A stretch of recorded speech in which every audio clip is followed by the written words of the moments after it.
RJBC breaking news. IDF home front command അവരുടെ mobile alert ആപ്പിൽ ഒരു പ്രധാന അപ്ഡേറ്റ് പുറത്തിറക്കിയിട്ടുണ്ട്.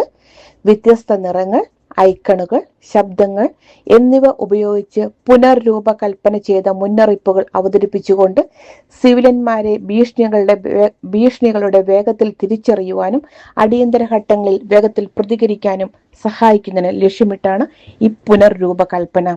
പുതിയ സംവിധാനത്തിന് കീഴിൽ മഞ്ഞ അലർട്ടുകൾ സാധ്യതയുള്ള ഭീഷണികളെക്കുറിച്ച് നേരത്തെയുള്ള മുന്നറിയിപ്പുകൾ നൽകുന്നു.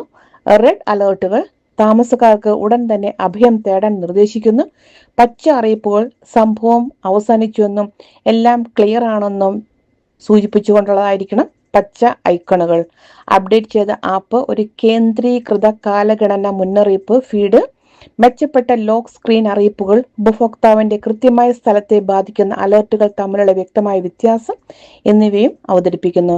യുദ്ധത്തിലുടനീളം പഠിച്ച പ്രവർത്തന പാഠങ്ങളെ അടിസ്ഥാനമാക്കി നടന്നുകൊണ്ടിരിക്കുന്ന അവലോകനത്തിന്റെയും മെച്ചപ്പെടുത്തൽ പ്രക്രിയയുടെയും ഭാഗമായാണ് മാറ്റങ്ങൾ വികസിപ്പിച്ചെടുത്തതെന്ന് IDF പറയുന്നു.